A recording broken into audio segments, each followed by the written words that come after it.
It's your main man, Clubber D, the Combat G. And let me tell you something. The combat sports gods do not gift us too many times, but they gifted us with BKFC 82 and UFC 320 tonight.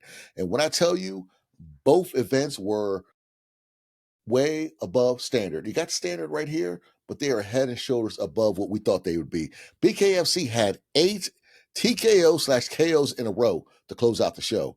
And they also crowned the king and queen of violence, with that being none other than Christine Ferea and also Mike Perry. Let's talk about Christine Ferea. She fought Jessica Borga, and that fight was heated. They were talking back and forth leading up to this fight.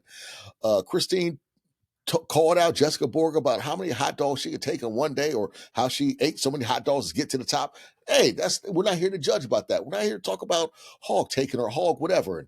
But anyways, they came to scrap, and she moved up in weight class, and she did not disappoint. She got rocked in the first round, but she came back, knocked Jessica. She knocked Jessica with a hook in the fourth round, and it is a highlight reel hook, because when Jessica got hit, she fell down, stumbled down, took that knee, took the Kaepernick. She felt something. She's like, oh, wait a minute. My nose not right. When I tell you it looked like an elbow noodle, or like a piece of angel hair pasta played to the side, like her joint looked like it looked like a boomerang. Her nose was just not there no more. It was just boop to the side, sitting sideways like Paul Wall. But Christine Ferea, after Jessica Borga said no, boss, it was it. We have a new queen, first ever queen of violence. Hats off to Christine Ferea. She put on a show. She's the reason why I picked her ahead of that fight. I said she'd be the one. And let's talk about Platinum Mike Perry going against Jeremy Little Heathen Stevens. Okay, these are both ex-UFC fighters. There was a lot of bad blood leading up to this. When they finally got into that circle and put their toes on the line for BKFC, it was all business. And when Mike Perry got cracked in the first round, I said, I picked Stevens to win. Well, size matters in fights in this fight. And unlike the last fight, the big guy won. And Mike Perry knocked Jeremy Stevens down 6 times in this fight. And after that sixth time in the fifth round, no mas. Couldn't fight no more. You know what I'm saying? He took a beating, and both of their faces tell a tale. And Mike Perry's nose looked just as bad in UFC as it does now. And he called out the champ. They got face to face. Conor McGregor's hyping everything up. AFC does not disappoint. If you guys are not into bare knuckle fighting, I understand. But if you do want to learn about it and maybe check it out, go on the Zone. It's free. You don't have to pay for these. You just get your subscription. Yes, you pay for a subscription, but you get boxing and so many other things with the Zone. Y'all should pay me for a shameless plug. God dog it, get on the Zone and watch BKFC. They put on a good show there. I will tell you what, this is one of the better BKFC cards I've seen, and I cannot wait for the next one. Let's talk about UFC 320. Did I tell you? I was right on most of my picks. I only got maybe 2 wrong. The main event, I had a caveat with that. So don't beat me up in the comments about that. But if you're watching this video, you got this far, hook a brother up with a like, maybe a subscribe. I appreciate you. And check me out on Ball and Buzz. We do a football show, and then we also do combat stuff. But anyways, let me tell you something about UFC 320. Okay, Joe Pfeiffer had him winning. He won second round submission. Abet Gutierrez, who I called Francis Ngannou Jr., knockout, got Vines up out of there. Now, Korean Zombie Jr., Joe Sung Yoy, knocked out in the second round. I did not see that coming at all. I had no idea that was going to come. But you know what? He got the L. I got that. I was completely wrong on that one. Patchy Mix, good Lord, bro. I thought you were going to be the guy coming over from Bellator. I thought you were going to challenge Marap and all the other top contenders. But nah, bro. It might be it for you. You might have to go to PFL or something like that. You're so talented. So, I don't know if it's the UFC jitters that got him or what's going on with Patchy Mix. Damn, bro. I thought he was going to win that fight. Who else we got here? We got I talked about Pfeiffer. Oh, Fight of the Night. Oh, also Josh Emmett, you know what I'm saying? You're 40 years old. Hey, still fight, do your thing. But Zalal had other plans with that armbar with a verbal tap, you know. So hats off to Zalal. I know he's saying a title shot. You might be one or two away from that, but I like your attitude, Zalal.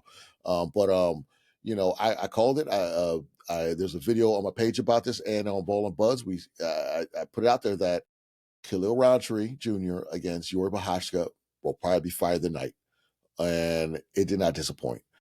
When I tell you Yuri pulled that fight out of his ass, he pulled that fight out of his ass because the first two rounds he wasn't looking like himself, but that herky jerky style. This man has been in so many wars. He's only 32 years old, ex rising champion, you know, ex light heavyweight champion. I think he has like what 15 fights that have been either knockouts or TKOs. This guy puts people down. And when he went to the body on Khalil Roundtree in that third round, and then went up top with that left hand, oh my God, it was all she wrote. That was a hell of a performance. Hats off to Khalil Roundtree. You know, I thought the scar tissue, and it did come a factor, did play a factor with on his nose and his eye. But Yuri Prochazka is just so odd and hard to read. He reminds me of Lyoto Machida when he was knocking people out in his heyday. You know, it just come out of nowhere, like bam, oh, there he's asleep. So, hey, that was a one hell of a fight. And I tell you, everybody we were around hopped up and yelled and screamed at that. If you, like I said, if you were a combat sports fan, you loved tonight. Tonight was your night. We talk about the co-main event. You have Marab, the machine Dawaswali going against Corey Sandhagen, if I can say his name correct. I mean, it's Marab. What do you expect? He is the machine. That's why they call him the machine. This man said he wants to fight till he's 50. He does not stop. He almost took him out for the first time. Sandhagen almost got taken out by a knockout. He's never been stopped yet, but he almost got stopped in the second round. But what was this fight? Takedown, ground and pound. Takedown, ground and pound. Beat you up on the feet, take you down again. That's what Marab does, and he doesn't stop doing that until they ring the bell. Fifth round decision, pretty easy fight. Oh my goodness, the main event. Magomed Ankalaev against Alex Pereira. Jesus. Now, Pereira, there's rumors saying he was hurt. He was injured the last fight. You know, he likes to fight a bunch of times. That may have caught up with him. You know, uh, I said in the video prior that if it went past 3 rounds, Ankalaev will win. If it went less than 3, Pereira will win. And what did it do? It went 80 seconds. Jerry Rice in seconds. So Pereira got him up out of there. Nice right hand, knocked him down. Tried to go for a single leg. That wasn't working. You cannot win. I understand some people thought it was an early stoppage. You cannot win if you are in the fetal position with 12 to 6 elbows getting rained on your body and on your head. Pause. You know, Alex Pereira proved that he's the man. What's next for him? Probably the White House fight that Tom Aspinall can get past a Cyril Gahn next month. And Alex Pereira posted, you know, he weighed in at what 204, and today he was at around 230 something. So he can rehydrate up. Just think, this man was cutting all the way to 185 back in the day. Good Lord.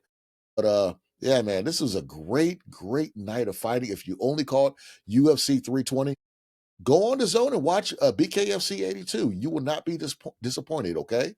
But shout out to everybody, the queen and king of violence, Christine Ferea, and also Mike Perry. Shout out to Alex Pereira getting that belt again, and Yuri Prochazka pulling that fight out of nowhere. We had you down 0-2. You know what I'm saying? You lost the first 2 rounds, and Marab, the machine, Dawaswali, he might be he's getting close to that GOAT status in that division. But it's your man Clubber D with a quick BKFC 82 review and also UFC 320 review. We'll catch you again. Peace.